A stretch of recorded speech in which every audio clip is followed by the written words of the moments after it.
Then you've got Dr. Berra.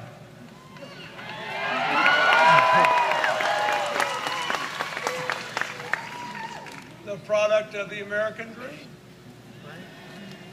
An immigrant family, a guy who gets into medicine to help other people, volunteers for 17 years at 3 student-run clinics. The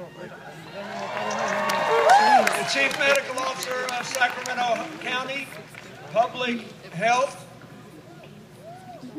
a man who believes poor people deserve the same health care that the rest of us get.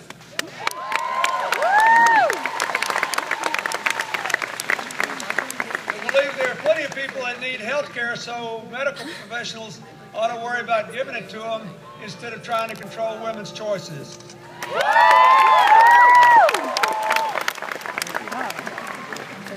Two pieces of the American dream. Then you've got Congressman McNerney. Now, one thing he didn't tell you is that for years and years, long before it was fashionable, before he ran for Congress, he was in the wind turbine business, supporting wind energy.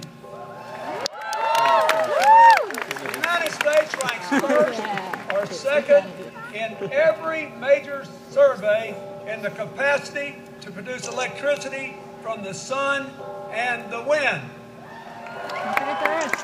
You want to know one big difference between the two presidential candidates? Barack Obama and the Congress supporting him have done more to take us from the back of the pack to the front of the pack in the production of solar and wind energy than any administration in history. And his opponent says we got to get rid of those tax credits for wind. We got to get rid of those tax subsidies for solar. I'd rather have a guy that worked more than 2 decades to prove that wind energy is good economics and good for the environment, and who understands if you want to save the planet, you can't ask people to turn out the lights. You have to make energy more efficient, and you have to make it cleaner, and you have to find a way to make it good economics. That's a good argument.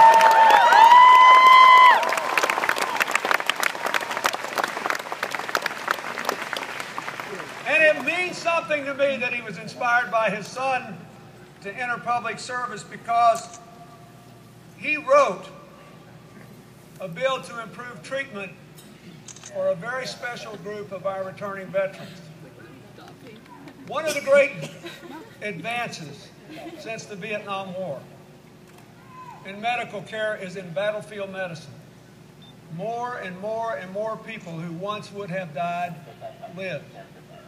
But in the conflicts in both Iraq and Afghanistan, more and more of those who lived who once would have died were damaged by what in common parlance are called roadside bombs.